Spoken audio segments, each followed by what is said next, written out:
because a lot of our audience, I feel, is going to be watching this before they've gone through this, right? They're not looking at this through the rear view. They're looking at this through the windshield. Right. How do you prepare somebody to have the financial conversation? And here's what I mean by that. God, I'm cynical, Steve. I mean, God's working on me, but I'm a cynical guy, especially when it comes to attorneys and dentists. I'm glad you brought the attorney side of things up, because I guess in the past, I haven't felt the value, right? There's a big difference between cost and value, right? Big difference. Just like I mentioned, that one of the nuggets you gave to our viewers that might not have cost them anything, but it was extremely valuable. And so now I'm a patient. I'm out there. I know it's coming. And again, I do not feel I have gotten the proper value out of my dental work in the past. So I'm going into this jaded. I'm going into this going, I know they're going to hold these sons of guns. And I know, and I'm glad we brought it up before, that you better change your attitude before you step in that chair or you will get hosed, right? If you have your eyes where your eyes go. So let's get our eyes off that. But still, the financial consideration piece of this, the arrangements that need to be made, whether it's cash, and I've told our audience to make sure you got cash, go negotiate. Don't just, if they say 50 grand, go in with cash, get some wheeling and dealing, because they'll do it. They will negotiate some. So dentists probably don't like me for saying that, but it's true. But those that need financing, those that need time laid out, those that need, there's a financial conversation that's going to happen in this, regardless of wherever they stand.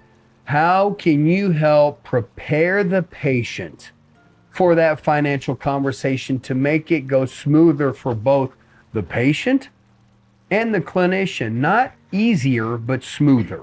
So I'd recommend a couple of things for the financial conversation. One, to keep in mind, you get what you pay for. Mm-hmm. And there will always be somebody who can do it cheaper. Yeah. And you get what you pay for. So getting the best deal is not necessarily the best deal. Yeah. So long term.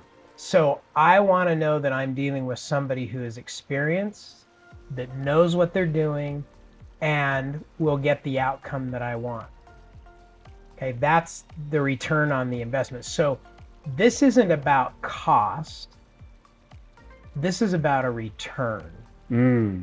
Right? So for example, if I'm going to go out and buy a car, I shop it, right? If I know the make, the model, the brand, the features that I want, then I'm shopping for a car and I'm going to go look for the very, very best price, because I can go to any number of dealers and I know that everybody's got the same product.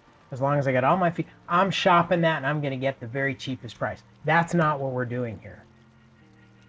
An all-on-4 procedure and having implants is not like shopping for a car.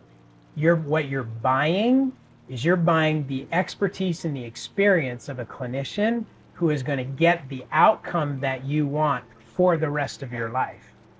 That's a whole different proposition. You're buying the person, not just the product. So, and then I'm making an investment for a return down the road of whatever the benefits I want.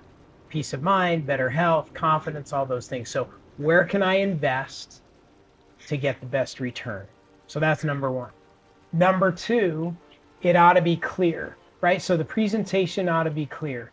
If I'm the patient, don't nitpick the plan. Amen.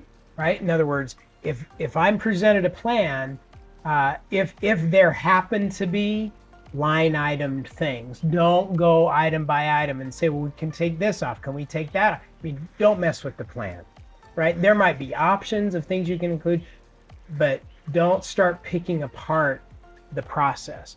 Third is there should be options. There should be payment options, right? The practice is put in place to make it more convenient for me. So depending on what my budget is. So can I finance this? Is there a courtesy for paying in advance if I can do that? In other words, do they have payment options that I can choose from based on my Courtesy. particular situation, right? Yeah. So those things. Yeah. If I'm prepared with that in mind, I'm going to have a lot easier conversation. I guess I'm living proof. You know, I mean, I went to Costa Rica because I figured this much money to get implants done. I can take this portion, go have a heck of a vacation. And we did. It was phenomenal.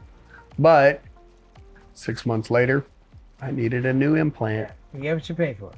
You do. And that's, you know, we interviewed, and I brought this up, I believe, to a couple of the clinicians that we've already interviewed for this, but one of the patients here locally that we interviewed, I asked him, I said, how many clinics did you go to?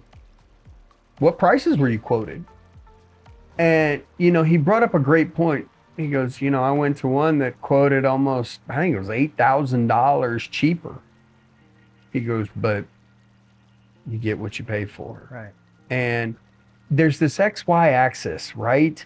You know, and it doesn't always fall. How would you, oh God, I know that's tough to even do it in this conversation, Steve, but maybe we can have a follow-up or create some kind of infographic.